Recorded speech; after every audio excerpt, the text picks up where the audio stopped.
Jake, last season with State College, you appeared in 5 games before your elbow started acting up on you and you had to miss the rest of the season. Tell us about how you got that elbow injury as a whole and the road to recovery.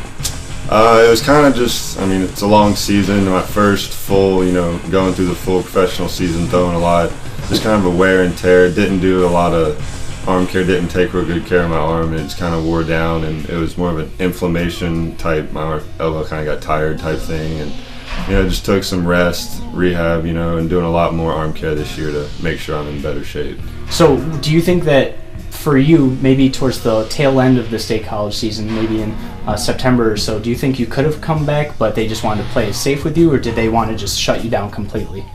There's a possibility I could have, but they just kind of shut me down and got me ready for this season. So. And you joined this squad, Jake, coming from extended spring training, and it's a different lifestyle for a lot of players out there in Florida. Just tell us a bit what extended spring training life is like for you. It's definitely a different schedule. We wake up every morning around 6 o'clock, have our breakfast, and then we go out there, practice all morning, and play that game around 1 o'clock in the afternoon. Hottest time in Florida, so it's a lot more humid, a lot hotter, and then you got the night off, so that's kind of nice, but everything's done in the morning and the hot time of the day. So definitely a lot better to be with a full season club where you can play night games as opposed to those hot early afternoon games? Absolutely.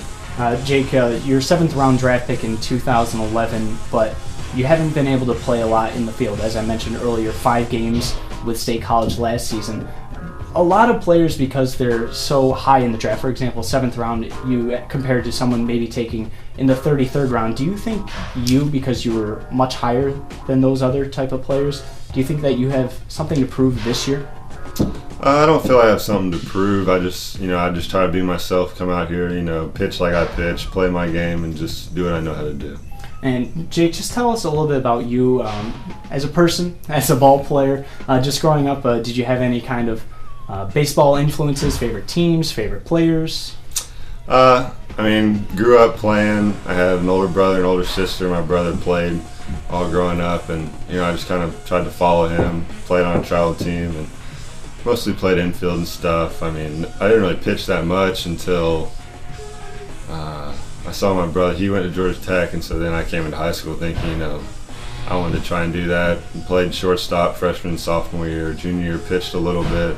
And summer after my junior year started throwing 90, and that's when everybody was like, all right, you can stop hitting now and start pitching. So that's when I really started pitching a lot. But grew up watching my brother and trying to model him, and he was probably my main influence playing baseball as my brother. Big family guy, Christian, growing up. 2 older siblings, a younger sister that we adopted from China. That was pretty cool. A lot of lessons, and kind of changed my outlook on life through that. And your brother, who you said that you had a lot of, he was your main influence growing up.